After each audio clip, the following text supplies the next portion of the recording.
बहुत बड़ी हैसियत रखते हैं। इनके साथ तशरीफ फरमा है राना अमीर मोहम्मद साहब। अगर आप भैंसों का शौक रखते हैं तो आपने अनमोल का नाम जरूर सुना होगा। अनमोल का ताल्लुक रहीमिया खान से है। मैं थोड़ा सा आपको बताता चलूं क्योंकि ये किसान मवेशी मेला है, जिसका मकसद यहाँ के लोगों में शऊर उजागर करना है। तो राना साहब के यहाँ अनमोल पैदा हुआ 14 फरवरी 2008 को। गौर से सुनिएगा, 14 फरवरी 2008 को अनमोल पैदा हुआ। 44 दिनों की उम्र में अनमोल का वजन था 115 किलो। सिर्फ 44 दिनों में 115 किलो अनमोल का वजन था।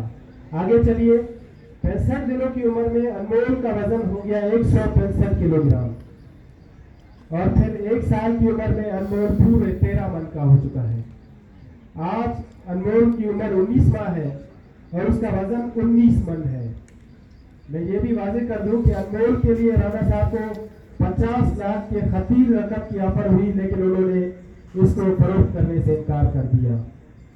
ये सब इनको बुलाने का मकसद, ये मेला मुनक्किद करने का मकसद फतेहपुर कोर बलूचिस्तान की अथक मेहनत और महकमा एग्रीकल्चर और हैवानात की मेहनत, ये सब सुई की आवाज के लिए है।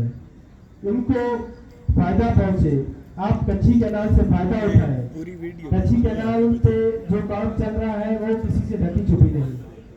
यूएफसी बलूचिस्तान की मेहनत है, जो काविशें हैं, वो भी आप सबके सामने है। इस मेले को मुनक्किद करने